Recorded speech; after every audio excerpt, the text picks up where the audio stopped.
is week number 2 of our themed month following the book, The Four Agreements. So last week we talked briefly about the introduction to this book, some of the value that we had from the intro chapter, just talking about the idea of how we sometimes try and change who we are on the inside to kind of fit in with those in our group, right? As we're growing up, we learn kind of what's acceptable and what's not acceptable in our culture, and that's great in many situations, except for when it gets in the way of us being true to ourselves and we just pretend to be something we're not in order to better fit in with a certain group of people. So moving in right away, jumping into agreement number 1 of the 4 agreements, and today we're talking about being impeccable with your word. And so we're going to jump into the book here for a quick quote.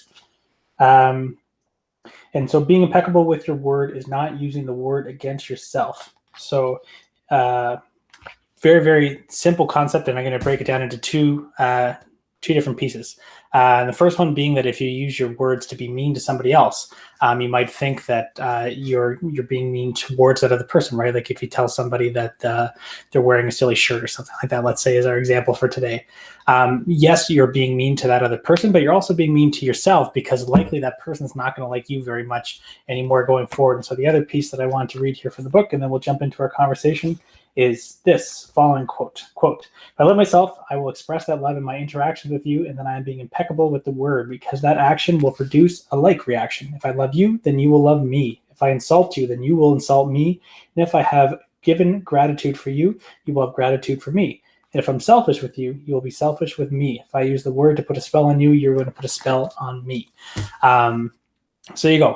Plain and simple, right? The words that you use to communicate with other people inform how they feel about you. So when you're putting negative energy and angry energy and fearful energy out there into the world, and that's kind of what you're likely going to get back from the people you're interacting with. Whereas if you're trying to be positive and you're trying to be grateful, then that's, again, likely what you're going to get back from people. So that's the example number 1 is how being not being impeccable with your word by saying mean and hateful things to other people can oftentimes reflect back on you in the way that you're treated by others. And then number 2, obviously, is the words that you say to yourself. And we've talked about this at length in different presentations that I've done over the last couple months. If you remember back a couple weeks ago, we had those 3 circles of belief, when your self-limiting beliefs kind of informed your habits, and then the actions that come from those habits, right? The things that we believe about ourselves can influence us in so many ways. And so again, with being impeccable with the word, it comes both ways. If you hear some kind of negative criticism from somebody, like somebody says you can't sing very well or you're not very fast, and you choose to believe that as a kid, then that becomes a belief that you carry with you that informs all the decisions you make. If somebody asks you, do you want to perform in a musical? Do you want to be part of the track team? No, I'm not very fast, or no, I don't sing very well.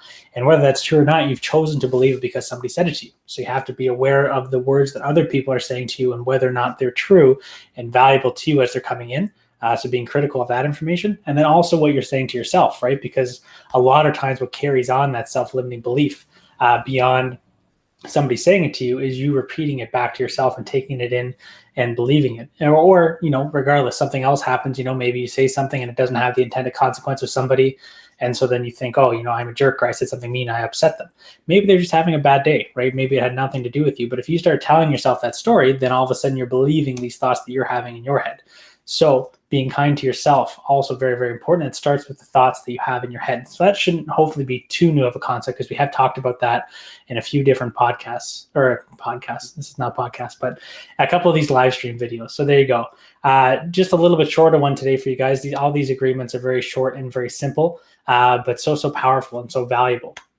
And so there's your homework for you today, is being reflective on the energy that you're putting out towards other people and what you're getting back. I guess before I sign off here, guys, one last bonus tip as well is we can talk a little bit about gossip, right? Because we talked about that just last month from the 4 agreements, or the 14 commitments of conscious leadership. And we talked about how gossip oftentimes is used to put ourselves in a position of power, right? To get attention drawn to ourselves. And that's why we gossip and talk about other people. And so again, right, this applies being impeccable with your word. Gossip obviously is not that, not being impeccable with your word. If you're going out of your way to say something that you wouldn't say back to that person, or just doesn't paint them in a positive light, and that's gossip, as we discussed previously. And that is obviously not being impeccable with your word, because if that got out to them, then obviously that would reciprocate negative energy back to you.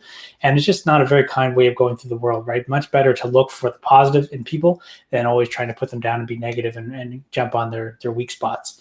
There's a really cool I'm just totally rambling here, and I apologize for going on and on, but it just popped into my head. Really cool story. I think I saw this on a Facebook video one time, actually. A teacher writes out 10 different equations on the board, and the very first one is wrong. And so all the way through, as the teacher's writing out all these different equations on the board, the students are sniggling, they're laughing.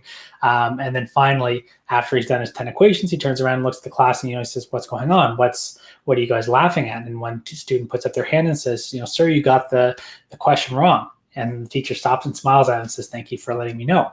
Now, most of us probably wouldn't respond so humbly when somebody calls us out for making a mistake, but the teacher goes on to explain that he did it for a purpose. He had a reason behind his lesson, and that was exactly that if you do something 10 times in life and you get it perfect 9 times out of 10, but you get it wrong once, people are always going to remember what it is that you did wrong versus all the things that you do right. And that's just part of being human, right? We all make mistakes, and so how frustrating is it to do a really, really good job, to show up, be present with the person you're speaking to, try and do good things, try and be grateful, try and put joy and happiness into the world, and then you're having a bad day and you say something mean, and that's how somebody remembers you. Oh, he's that jerk that said whatever to me, right?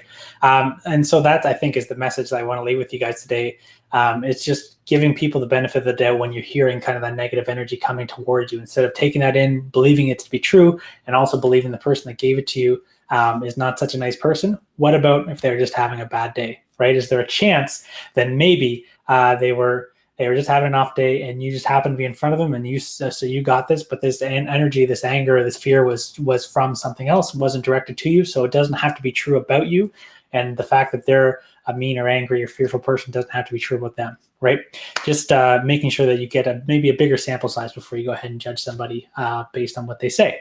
And then if you pair that with being really honest, truthful, and kind and compassionate with your words, both to yourself and to others, it's a pretty big secret or a pretty big recipe for success, and so simple, right?